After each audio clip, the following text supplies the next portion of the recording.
जिंदगी तोर जाए रे फाकी दिया रे सुनारा दो जिंदगी तोर जाए फाकी दिया जिंदगी तोर जाए रे फाकी दिया रे सोनारा दो जिंदगी तोर जाए फाकी दिया ओ आदो मेरे पग दरिया गेसे दारी दंत आछे गोटा चारी सामन जारी गियाছে करिया ও আদম রে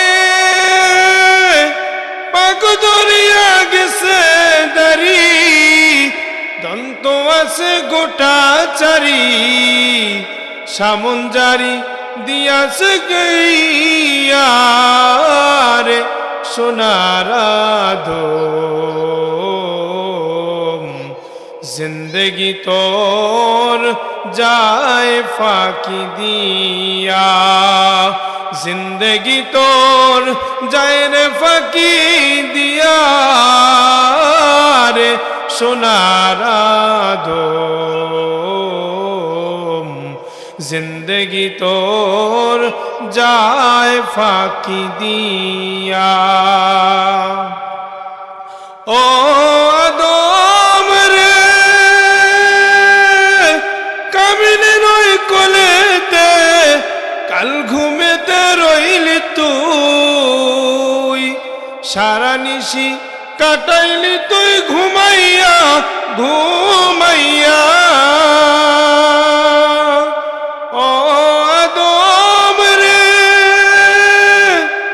कामिनी रई कोलेते कल घुमेते रइली तुई सारा निशी काटाइली तुई घुमाइया घुमाइया सोनारा दो जिंदगी तोर जाए फाकी दिया जिंदगी तोर जाए रे फाकी दिया रे सोनारा दो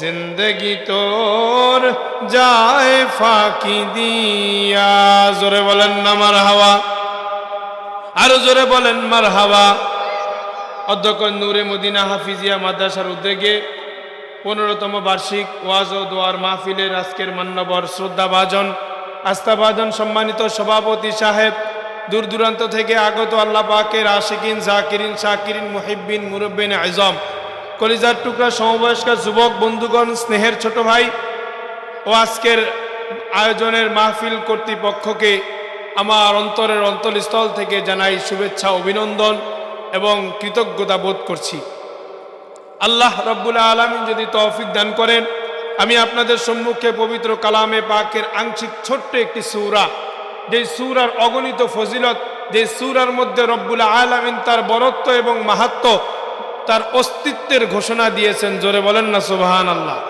অমন একটি সূরা এবং রাসূলুল্লাহ সাল্লাল্লাহু আলাইহি ওয়াসাল্লামের অসংখ্য অমীয় বাণী হাদিসে পাক থেকে কিঞ্চিত ছোট্ট একটি হাদিস যে হাদিসের প্রেক্ষিতে রব্বুল আলামিন বলেন তলাবুল ইলমি ফারিদাতুন আলা কুল্লি মুসলিম দ্বীনি ইলম তলব করা প্রত্যেক মুসলমানের উপরে ফরজ জোরে বলেন ঠিক কিনা আমি অমুক একটা হাদিস আমি আপনাদের সম্মুখে তেলাওয়াত করেছি রব্বুল আলামিন যদি তৌফিক দান করেন উক্ত হাদিস এবং আয়াতের সারমর্মের ভিত্তিতে কিছু কথা বলবে শুনবেন তো ইনশাআল্লাহ এবং উক্ত সূরার এমন কিছু ফজিলত আছে যেই ফজিলতের কথা বলতে দেরি আর আপনারা আজকে থেকে আমল করবেন 40 দিনের মধ্যে আল্লাহ আপনার অভাব দূর করে দিবে সুবহানাল্লাহ বলেন 40 দিন আপনি ধারাবাহিকভাবে সূরার আমলটা করবেন, আল্লাহ রাব্বুল আলামিন আপনার বিবাহিত উপযুক্ত মেয়েটাকে বিয়ে দিতে পারতেছেন না, আল্লাহ পাত্রের ব্যবস্থা করে দিবে। লক্ষ লক্ষ কোটি কোটি টাকা ঋণের মধ্যে আছেন, ছেলেটাকে বিদেশে পাঠাইছেন, বিপদ আপদের মধ্যে আছে, কিন্তু আপনি এত হাজার হাজার মাইল দূরে থেকে শুধুমাত্র চোখের পানি আর সান্ত্বনা দেওয়া ছাড়া কোনো উপায় নাই। সূরাটার আমল করা শুরু করবেন তো রব্বুল আলামিন আপনার এই সূরার আমলের কারণে আপনার ছেলেকে আল্লাহ মুক্ত করে দিবেন। সুবহানাল্লাহ বলেন না? শুনবেন তো ইনশাআল্লাহ। আল্লাহ রব্বুল আলামিনের দরবারে অসংখ্য শুকরিয়া যে রব্বুল আলামিন আমাদেরকে এত সুন্দর একটি মজমার মধ্যে, যেই মজমার মধ্যে রসুল বলেন এই একটি মজমা হলো এমন একটি মজমা, যেই মজমাটা হলো আসহাবুস সুফফার একটি শাখা। আর এইখানে যারা বসবে বাসা থেকে নিয়ত করে আসলো কোরআনের কথা শুনবে, আল্লাহ ওই বাসা থেকে আসা পর্যন্ত কদমে কদমে আল্লাহ নেকি দিয়ে ভরপুর করে দেয়। সুবহানাল্লাহ বলেন না? তার মানে এখানে আসছেন বলে আপনার সওয়াব হইতেছে না, বাসা থেকে নিয়ত করছেন কোরআনের কথা শুনবেন, আল্লাহ রব্বুল আলামিন ওই সময় থেকে শুরু করে আপনার আমল নামায় সওয়াবে লিখতেই আছে, লিখতেই আছে। সুবহানাল্লাহ জোরে বলেন। আল্লাহর হাবিব মুহাম্মদুর রাসূলুল্লাহ সাল্লাল্লাহু আলাইহি ওয়াসাল্লাম সরকারে দো আলম নবী মুহাম্মদুর রাসূলুল্লাহ সাল্লাল্লাহু আলাইহি ওয়াসাল্লাম এর একজন সাহাবী, যেই সাহাবী অসংখ্য অসংখ্য হাদিস রাসূলুল্লাহ সাল্লাল্লাহু আলাইহি ওয়াসাল্লামের জিন্দেগিতে যতগুলো হাদিস ছিল, যতগুলো হাদিস বর্ণনা হয়েছে, তার মধ্যে থেকে এই সাহাবীর মতো হাদিস অন্য কেউ বর্ণনা করেন নাই। যারা জানেন বলেন তো ওই সাহাবীর নাম কি? বলেন না, একজন বলেন তো ওই সাহাবীর নাম কি? আবু হুরায়রা রাদিয়াল্লাহু তাআলা আনহু। হযরত আবু হুরায়রা রাদিয়াল্লাহু তাআলা আনহু কেমন সাহাবী জানার দরকার আছে না নাই? এই আবু হুরায়রার জিন্দেগি এমন একটা জিন্দেগি, মুসলমান কোন দিকে নজর নাই, খুব খেয়াল দিয়ে বুঝবেন। আপনি আপনার জিন্দেগিটার সাথে আবু হুরায়রার জিন্দেগির সাথে মিলাইবেন। এর আবু হুরায়রা তো রাসূলের একজন সাহাবী, একজন উম্মত। আমি আপনি একজন উম্মত। আবু হুরায়রা কেমন রাসূলের আশিক ছিল, রাসূলের কেমন প্রেমিক ছিল, রাসূলের কেমন মুহাব্বতের মানুষ ছিল, আর আমি আপনি রাসূলের কেমন উম্মত, কেমন মুহাব্বতের মানুষ জানার দরকার আছে না নাই? এই মুহাম্মদপুরের মুসলমান জানার দরকার আছে না নাই? জোরে বলেন। এই আবু হুরায়রা রাদিয়াল্লাহু তাআলা আনহু রাসূলুল্লাহ সাল্লাল্লাহু আলাইহি ওয়াসাল্লাম যত হাদিস বর্ণনা করছেন, সবগুলো হাদিসের পূর্বেই দেখবেন অসংখ্য হাদিসের মধ্যে আবু হুরায়রার নাম পাওয়া যায়।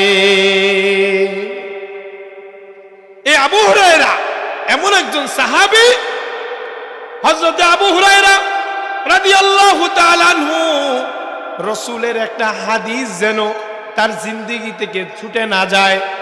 অন্যান্য সাহাবীরা নিজেরা ব্যবসা বাণিজ্যের কাজে যাইতেন, কিন্তু আবু হুরায়রা এমন একজন সাহাবী, এমন একজন সাহাবী, এমন একজন রাসূলের আশিক। ও মুসলমান ইমানদার, আজকে তো জশ্নে জুলুস, ঈদে মিলাদুন নবী হইলে আশিকে রাসূল দেখতে দেখা যায় রাস্তায় রাস্তায় তাজিয়া মিছিল করে। কত আশিকে রাসূল দেখা যায়। আরে আশিকে রাসূলের অভাব নাই, কিন্তু রাসূলের নবুয়ত নিয়ে যখন টানাটানি করে কাদিয়ানীরা, তখন কোন একজন আশিকে রাসূল রাস্তায় পাওয়া যায় না। জোরে বলেন ঠিক কিনা? রাসূলের নবুয়ত নিয়ে যখন টানা হাসরা করে, তখন একজনও আশিকে রাসূল পাওয়া যায় না। কিন্তু ঈদে মিলাদুন নবী আসতে দেরি, দেখবেন যে রাসূলের জন্য জীবন দিতে দেরি হয় না, রাসূলের জন্য জীবন দিতে দেরি হয় না, হাই হোসেন বলতে দেরি হয় না। জোরে বলেন ঠিক কিনা? রাসূলের সাহাবী আবু হুরায়রা, আরে তার জিন্দেগিটা কেমন জিন্দেগি বল? প্রত্যেকটা মুসলমানের জন্য আবু হুরায়রার জিন্দেগিটা হলো একটা মডেল স্বরূপ। কি স্বরূপ বলেন? মডেল স্বরূপ। হযরতে আবু হুরায়রা রাদিয়াল্লাহু তাআলা আনহু অন্যান্য সাহাবীরা ব্যবসার কাজে সিরিয়া সহ অন্যান্য দেশে যাইতেন, কিন্তু আবু হুরায়রা এমন একজন সাহাবী। ও দোস্ত, আবু হুরায়রার জিন্দেগি আমি আপনাদেরকে কেমনে বুঝাইলে আপনারা বুঝবেন জানি না। এমন একজন সাহাবী হযরতে আবু হুরায়রা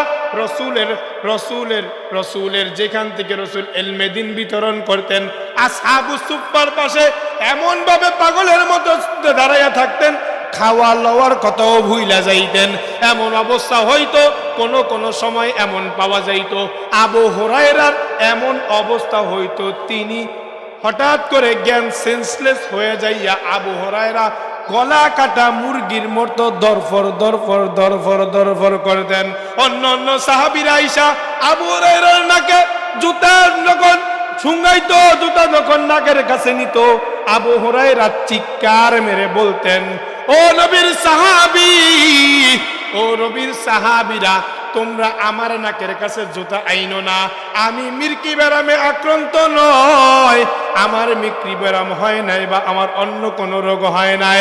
ও রসুলের সাহাবীরা, আমি আবু হুরায়রা রসুলের দরবারে আমি আমার জিন্দেগিটা আমি সুপর্দ করে দিছি, আমি বিলীন করে দিছি, আমি হেবা করে দিছি। আমি আমার জিন্দেগি থেকে যতদিন বেঁচে থাকবো রসুলের রওজার পাশে, আমি তো রসুলের মৃত্যুর পরে রসুলের রওজার পাশে থাকবো, এবং রসুল যতদিন জীবিত আছে ততদিন পর্যন্ত রসুলের মুখরচিত হাদিসগুলো সংরক্ষণ করব। এই জন্য আমি যখন ইরাদা করছি আমার রসুল সাল্লাল্লাহু আলাইহি ওয়াসাল্লামের একটা হাদিস আমার জিন্দেগি থেকে যেন ছুটে না যায়, এই জন্য আমি আবু হুরায়রা আমি রসুলের রওজা সারি নাই। এই জন্য আমি আবু হুরায়রা না খেয়ে না দে কষ্ট করছি, কিন্তু আমার পেটের ক্ষুধায় আমি এরকম ভাবে ছটফট করছি, কিন্তু তোমরা ধরে নিছো আমি আবু হুরায়রার মির্কি ব্যারাম হইছে। কেমন সাহাবী হযরত আবু হুরায়রা! ও দোস্ত, কেমনে বুঝাইলে আপনারা বুঝবেন জানি না। আবু হুরায়রার কাছে আল্লাহর নবী আবু হুরায়রাকে ডাকলেন, ইয়া আবু হুরায়রা, হে আবু হুরায়রা, আসো আমার দিকে আসো। আবু হুরায়রা যখন রসুলের দিকে আসলেন, আল্লাহর নবী সাল্লাল্লাহু আলাইহি ওয়াসাল্লাম আবু হুরায়রাকে ডেকে বললেন, ইয়া আবু হুরায়রা, আবু হুরায়রা এদিকে আসো, ইজলিস ইয়া আবু হুরায়রা। রসুলের উরুটা সরাসরি আবু হুরায়রার উরুর সামনে রাখলেন। আবু হুরায়রা রাদিয়াল্লাহু তাআলা আনহুকে বললেন, ওগো আবু হুরায়রা, আমি কি তোমাকে এমন একটা হাদিসের কথা বলবো না? এমন কোন হাদিস যেই হাদিসের কথা আমি আবু হুরায়রা, এই হাদিসটা আমি তোমাকে এই জন্য জানাতে চাই, আমি রসুলের পরে তুমি সাহাবী, তুমি সাহাবীর পরে হলো তাবি, এরপরে আমার যতগুলো উম্মত আসবে, এ আবু হুরায়রা প্রত্যেকটা উম্মতের কাছে এই হাদিসটা তুমি পৌঁছে দিবা। আমি রসুলের কাছে ওয়াদা করো, তাহলে আমি রসুল তোমাকে বলবো। এ আবু হুরায়রা রসুলের কাছে ওয়াদা করলেন। আবু হুরায়রা যখন রসুলের সাথে ওয়াদা করলেন, রসুল হাদিসটা শুনাইলেন। রসুলের মৃত্যু হয়ে গেল। রসুলের মৃত্যু হয়ে যাওয়ার পরে কয়েক বছর পরে যখন আবু হুরায়রা অন্য এক সাহাবীর কাছে আইসা বললেন, এই সাহাবী, আমি কি তোমাকে রসুলের এমন একটা মূল্যবান হাদিসের কথা আমি তোমাকে বলবো না, এমন একটা হাদিস আমি তোমাকে শোনাবো না, তুমি কি অবগত হতে চাও না?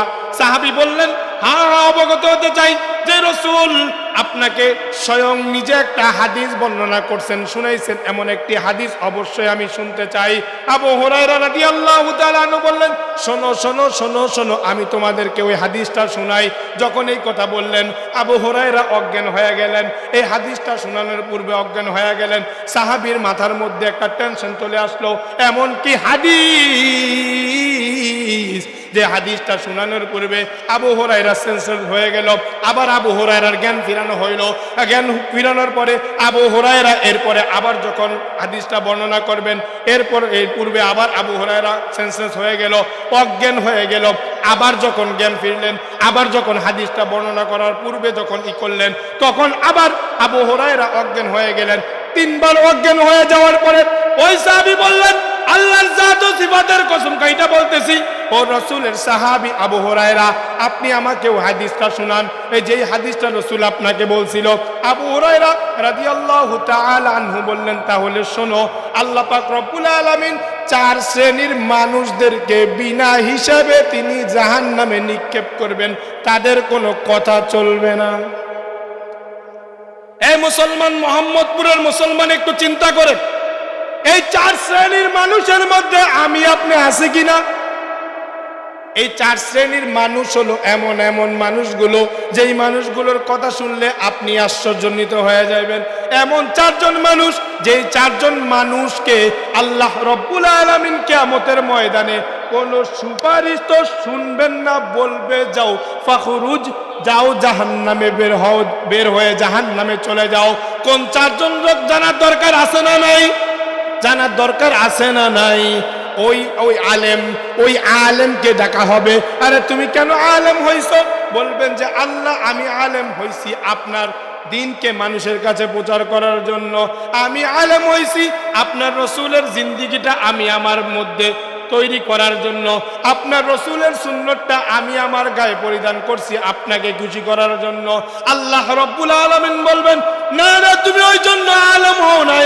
মানুষ তোমাকে মুফতি বলবে, মুহাদ্দিস বলবে, মুফাসসির বলবে, শাইখুল হাদিস বলবে, তোমাকে অমুক হুজুর তমুক হুজুর বইলা, ইমাম সাহেব বইলা সম্মান করবে। তুমি সম্মান পাওয়ার জন্য আলেম হইছো।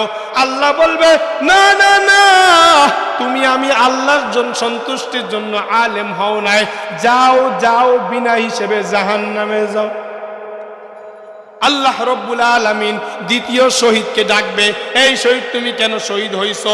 না না, আল্লাহ পাক রব্বুল আলামিনের কাছে বলবেন, আল্লাহ, আমি শহীদ হইছি আপনাকে খুশি করার জন্য, আপনার দিন আপনার জমিনে জিন্দা করার জন্য, আপনার দিন জিন্দা করার জন্য। আল্লাহ বলবেন, ও শহীদ, তুমি আমি আল্লাহকে খুশি করার জন্য শহীদ হও নাই। লোক তোমাকে শহীদ বলবে, যুদ্ধে থেকে ফিরার পূর্বে তোমাকে মানুষ গাজী বলবে, ও তোমার বংশকে শহীদের বংশ বলবে, এই জন্য শহীদ হইছো। যাও যাও, বিনা হিসেবে জাহান্নামে যাও। ওই দানবীরকে ডাকবে। 3 নম্বর হলো ওই দানবীর ব্যক্তি, যেই ব্যক্তি দান করত, তার বাবা দান করত, দাদা দান করত, নানা দান করত, মামা দান করত। একটা সম্পদ আছে, এখন এই জিনিসটা দান করার একটা রীতি তৈরি হয়ে গেছে। মোহাম্মদপুরে আছে না নাই? জাকাতের টাকা দিত, ফিতরার টাকা দিত। এইভাবে যখন এই জিনিসগুলো আমি ওই সন্তানটা রীতিনীতি অনুযায়ী যখন দিতে থাকবে, আল্লাহ রাব্বুল আলামিন ওই দানবীরকে ডাকবেন, কেন দান করছো? আল্লাহ আপনার সন্তুষ্টির জন্য দান করছি। তো কেন, কিভাবে আমি আল্লাহর সন্তুষ্টির জন্য দান করছো? না না, আমি আল্লাহর সন্তুষ্টির জন্য দান করো নাই, তোর বাবা দান করছে, তোর দাদা দান করছে, তোকে দানবীরের সন্তান বলবে, এই জন্য দান করছো। যা যা, বিনা হিসেবে জাহান্নামে যা। আরে বাবাজি, ও বৃদ্ধ বাবাজি, কেমনে বুঝাইলে আপনি বুঝবেন? ওই হাজিকে ডাকা হবে, হাজি কেন হজ করছো? হাজি বলবে, আল্লাহ, আমি আপনার সন্তুষ্টির জন্য হজ করছি, বাইতুল্লাহ তওয়াফ করে আসছি। না না না না, তুমি নির্বাচন করবা, তুমি এলাকার এমপি হইবা, মন্ত্রী হইবা, এলাকার প্রভাবশালী ব্যক্তি হইবা, নামের আগে আলহাজ লাগাইবা, এই জন্য হাজি হইছো। আল্লাহ বলবেন, না না না না, তুমি যেহেতু নামের আগে আলহাজ লাগানোর জন্য হাজি হইছো, আমি আল্লাহ তোমার হজকে কবুল করি নাই। যাও যাও যাও যাও, হাজি গাজী আর আলেম তোমরা যারা আছো, বিনা হিসাবে আমি আল্লাহর জাহান্নামে যাও। চিন্তা করেন না, এই 4 জন ব্যক্তির মধ্যে আমি আপনি আসি না নাই? আমি আপনি আসি না নাই? এলাকার মধ্যে মন পাওয়া যায় না। এই জন্য লৌকিকতা ইবাদত, লোক দেখানো ইবাদত, সম্মানের জন্য যোগ্যতা অর্জন করা, সম্মানের জন্য, সম্মানে চেয়ার পাওয়ার জন্য ব্যক্তির পরিচয় তুলে ধরা ইসলাম এবং আল্লাহর কাছে অপছন্দনীয়। ঠিক কিনা জোরে বলেন? আল্লাহ রাব্বুল আলামিন আমাদের সকলকে এই সমস্ত লৌকিকতা ইবাদত, লোক দেখানো ইবাদত, ব্যক্তি পরিচয় দেওয়ার জন্য নিজের অবস্থা প্রকাশ করা থেকে রব্বুল আলামিন আমাদেরকে, আমি বলনে ওয়ালা, আপনারা শুনলে ওয়ালা, আল্লাহ রব্বুল আলামিন আমাদের সকলকে এগুলো থেকে বেঁচে থাকার মতো তৌফিক দান করেন। আমিন বলেন, আরো জোরে বলেন আমিন। তো আখির দাওয়ানা আনিল হামদুলিল্লাহি রাব্বিল আলামিন।